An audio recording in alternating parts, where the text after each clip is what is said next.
My dear students, आज हम लोग इस वीडियो में जो लाइफ प्रोसेस आपका चैप्टर है इसका फर्स्ट टॉपिक जिसे हम न्यूट्रिशन कहते हैं उसके संबंध में कुछ चीज़ों को समझने जा रहे हैं। देखिए, इससे पहले की वीडियो में आपको लाइफ प्रोसेस का एक बेसिक सा इंट्रोडक्शन दिया गया था और उसी सीरीज में आगे बढ़ते हुए आज हम लोग जो इसका फर्स्ट टॉपिक है न्यूट्रिशन, इसके संबंध में चीज़ों को जानेंगे। बहुत ही ज़्यादा आसान सा टॉपिक है ये और इसके साथ साथ में बोर्ड एग्जामिनेशन की दृष्टि से भी ये काफ़ी इम्पोर्टेंट चैप्टर है। तो अब स्टार्ट करते हैं। तो सबसे पहले हमें इस चैप्टर में ये समझना होगा कि न्यूट्रिशन क्या होता है। देखिए, आप ये जानते हैं कि एक जो लिविंग ऑर्गेनिज्म है या कोई जीव है वो अपने जीवन काल में बहुत सारी एक्टिविटीज़ करता है। लाइक उसकी बॉडी पहले भाई बहुत छोटा होता है, धीरे धीरे करके वो ग्रोथ करता है, बड़ा हो जाता है और इसके साथ में प्रत्येक दिन वो मूवमेंट करता है और मूवमेंट करने के साथ भाई बॉडी के अंदर भी काफ़ी प्रोसेसेस चला करती हैं वो कंटिन्यूसली उसके। तो इन सभी चीज़ों के लिए उस लिविंग ऑर्गेनिज्म को किस चीज़ की ज़रूरत पड़ती है। तो अगर आप थोड़ा सा विचार करेंगे तो आप ये कहेंगे कि इसके लिए एक लिविंग ऑर्गेनिज्म को एनर्जी की ज़रूरत पड़ती है। अब जब इस एनर्जी की ज़रूरत पड़ती है तो ये एनर्जी कंज्यूम कैसे करता है, कहाँ से लेकर आता है ऑर्गेनिज्म। तो आप कहेंगे इस एनर्जी को लाने के लिए वो भाई फूड को इंजेस्ट करता है या खाने को खाता है। तो बस इसी से हम न्यूट्रिशन की डेफिनेशन को समझ सकते हैं ढंग से। देखिए भाई, न्यूट्रिशन क्या है। तो न्यूट्रिशन एक प्रोसेस है। न्यूट्रिशन क्या है? न्यूट्रिशन एक प्रोसेस है जिसमें एक लिविंग ऑर्गेनिज्म जो होता है वो फूड को ईट करता है और फिर उसको एनर्जी में चेंज करता है। तो आप इसे न्यूट्रिशन की डेफिनेशन बना सकते हैं कि nutrition is a process in which a living organism consume food और ईट फूड और and change it into the energy. ठीक है, तो आपके इसकी डेफिनेशन क्लियर हो गई। अब हम बच्चे बात करते हैं कि ये न्यूट्रिशन कितने प्रकार का हो सकता है। तो देखिए, मेनली अगर ये न्यूट्रिशन देखा जाए तो दो प्रकार का होता है। एक होता है आउटोट्रॉपिक न्यूट्रिशन और दूसरा होता है हेट्रोट्रॉपिक न्यूट्रिशन। अच्छा, आउटोट्रॉपिक का मतलब क्या होता है? तो वर्डिंग्स देखिए। आउटोट्रॉपिक मतलब, देखिए आटो शुरुआत में ही भाई लिखा हुआ AUTO, आटो। आटो का मतलब होता है अपने आप से। ठीक है, यानी इस प्रकार के न्यूट्रिशन के अंदर एक लिविंग ऑर्गेनिज्म जो होता है बच्चे, सो वो अपने आप से अपना फूड फॉर्मेट करता है। मतलब किसी भी दूसरे लिविंग फैक्टर के ऊपर ऑर्गेनिज्म डिपेंडेंट नहीं रहता है अपनी फूड नीड को पूरा करने के लिए। और दूसरे नंबर पे हम देखते हैं कि हेटेरोट्रॉप का मतलब क्या होता है। तो इसके अंतर्गत क्या होता है, एक ऑर्गेनिज्म को अगर कभी भी फूड की जरूरत पड़ेगी तो किसी दूसरे लिविंग ऑर्गेनिज्म से ये किसी फूड को प्राप्त करेगा। ठीक है, तो इस तरीके से हम न्यूट्रिशन के दो टाइप्स ढंग से समझ सकते हैं। तो देखिए, अच्छा आगे थोड़ा आउटोट्रॉपिक को और अच्छे से देख लिया जाए। तो ये जो आउटोट्रॉपिक काइंड ऑफ न्यूट्रिशन होता है बच्चे, ये भी दो प्रकार का होता है। कहने का मतलब लिविंग ऑर्गेनिज्म अपना फूड फॉर्मेट कर रहा है, वो भी कैसे फॉर्मेट कर रहा है, तो उसी के आधार पे इसके दो प्रकार बनाए गए हैं। पहला जो इसको हम कहते हैं तो एक मेथड से करता है जिसको हम कहते हैं फोटोसिंथेसिस। ठीक है, स्पेलिंग पूरी नहीं आ पाई लेकिन समझने का प्रयास करिए। जो एक इसका फर्स्ट आप टॉपिक देखें तो क्या होता है आउटोट्रॉपिक न्यूट्रिशन में, फोटो सिंथेसिस। ठीक है, और दूसरा जो इसका टॉपिक होता है उसको बोलते हैं बच्चे कीमो सिंथेटिक। एक जो पहला इसका आउटोट्रॉपिक न्यूट्रिशन का टाइप है उसमें क्या कहा जा सकता है, फोटो जहां पे वर्ड आ जाता है वहां पे आपको केवल एक चीज समझना है, प्रकाश। यानी जब कोई ऑर्गेनिज्म लाइट का, वाटर का और एयर का यूज करके अपना फूड फॉर्मेट कर रहा है, ठीक है, तो वो फोटोसिंथेसिस कहलाता है। ठीक, यानी पहले आउटोट्रॉपिक में या पहले आउटोट्रॉपिक न्यूट्रिशन के टाइप्स में आप क्या समझेंगे कि अगर कोई ऑर्गेनिज्म फोटो यानी लाइट का और वाटर और हवा का यूज करके अगर अपना फूड फॉर्मेट कर रहा है तो इसका पहला टाइप होता है जिस प्रोसेस को हम बच्चे बोलते हैं फोटोसिंथेसिस। ठीक है, और दूसरे टाइप में जो नया वर्ड आया है कीमोसिंथेसिस, कीमोसिंथेसिस तो आप इससे मतलब डर गए होंगे कि कीमोसिंथेसिस क्या होता है, तो ये भी बहुत आसान है, समझ कर देखिए।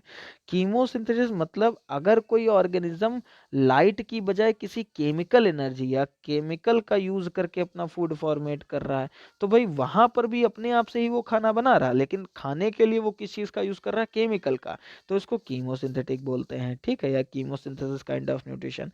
तो देखिए आउटोट्रॉपिक में हमने दो टाइप समझे, एक समझा फोटोसिंथेसिस और दूसरा समझा कीमोसिंथेसिस। ठीक, अच्छा फोटोसिंथेसिस को हम आगे और ज्यादा डिटेल में पढ़ेंगे। ठीक है, कीमोसिंथेसिस को केवल आप अगर एग्जामिनेशन में आ जाए तो एक लाइन में लिख सकते हैं that it is a kind of nutrition in which a living organism use the chemical और chemical energy to obtain their food. तो ये कीमोसिंथेसिस हो गया। बाकी फोटोसिंथेसिस को अब आगे डिटेल में नेक्स्ट वीडियो में आप समझेंगे तो क्लियर हो जाएगा ये चीज।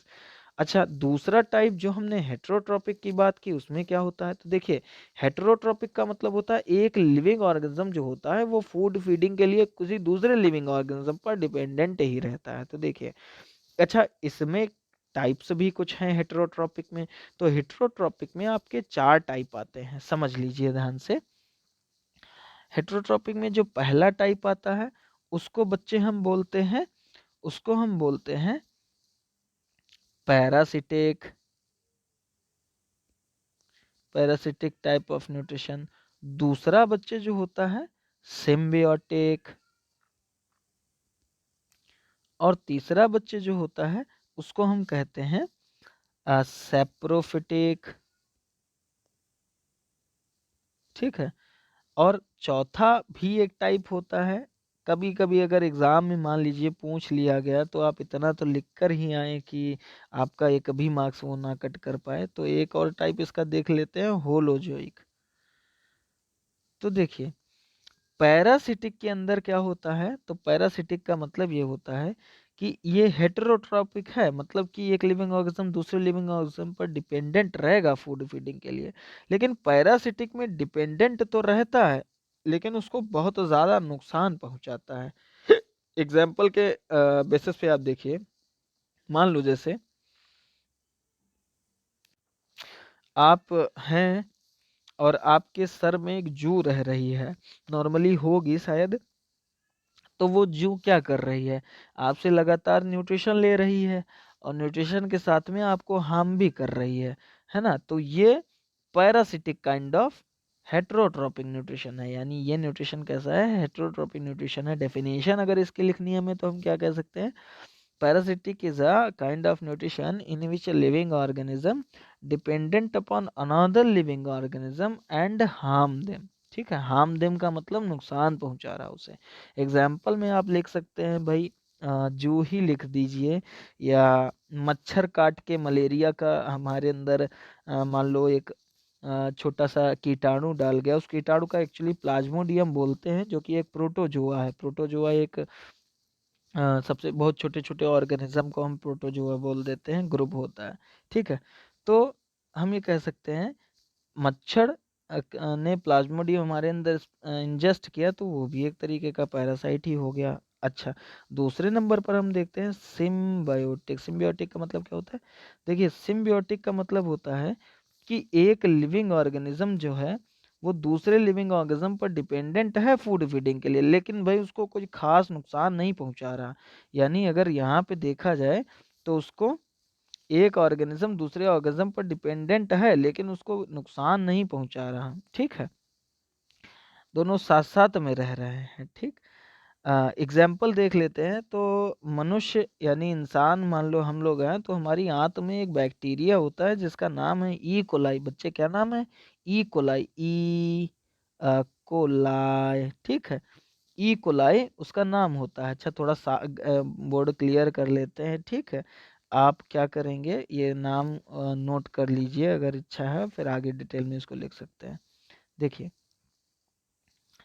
मनुष्य की मान लो ये आंत है और आंत के अंदर एक बैक्टीरिया रहता है जिसका नाम है ई कोलाई। अच्छा, ये क्या करता है, जो आसपास में फूड कहीं चिपका रहेगा आंत में, उसको खा भी जाएगा और साथ में अंदर जीवित भी रहेगा। इसका मतलब आंत की सफाई भी करता रहता है और खुद भी जीवित रहता है। तो भाई ये नुकसान तो नहीं पहुंचा रहा, फायदा ही दे रहा है। तो इसको हम, इसके मोड ऑफ न्यूट्रिशन को हम symbiotic type of heterotrophic nutrition कह सकते हैं। डेफिनेशन की बात करें तो हम लिख सकते हैं, it is a kind of nutrition in which a living organism dependent upon another living organism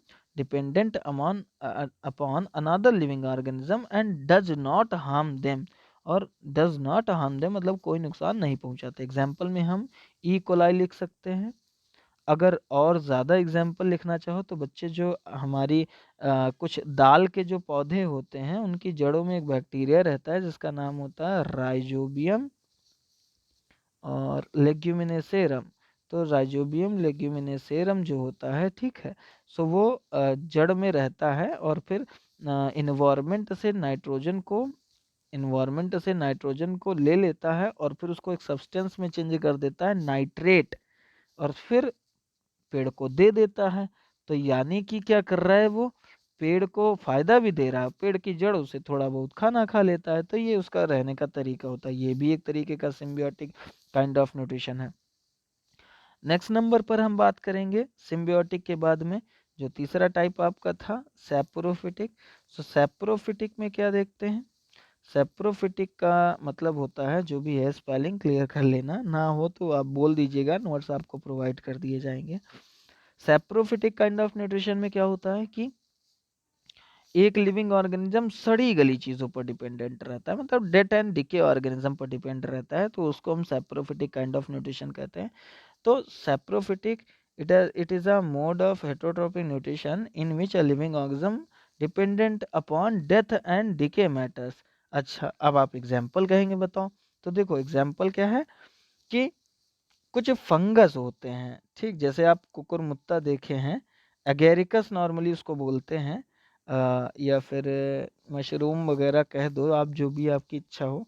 वो उगता है कहाँ पे, जहाँ पे सड़ी गली चीजें हैं भाई, वहां पे उगा, वहां पे इस तरीके से तो होता है, कैसे होता है, ऐसा ऐसा ऐसा ऐसा, ठीक है, तो वो उगा, अब वो वहां पे डेथ एंड डिके मैटर्स को फीड करेगा। अच्छा, इसमें एक स्पेशल बात होती है, ये क्या करता है कि अपने अंदर से केमिकल निकाल के बाहर फूड पे डाल देता है और फिर वो एक्सटर्नली डाइजेस्ट हो जाता है, बाहर डाइजेस्ट हो जाता है, फिर उसको धीरे धीरे करके अपने बॉडी सरफेस से एब्जॉर्ब कर लेता है, ठीक है।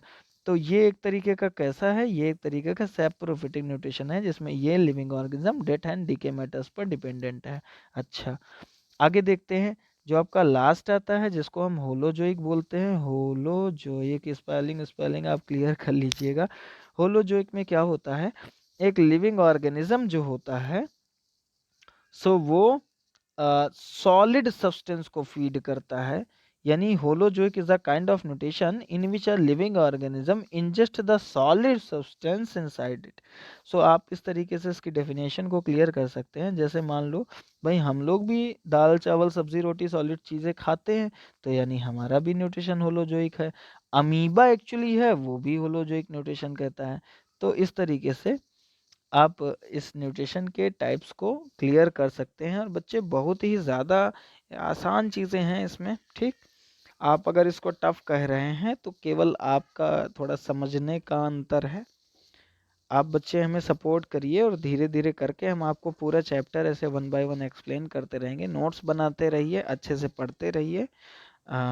Have a good day.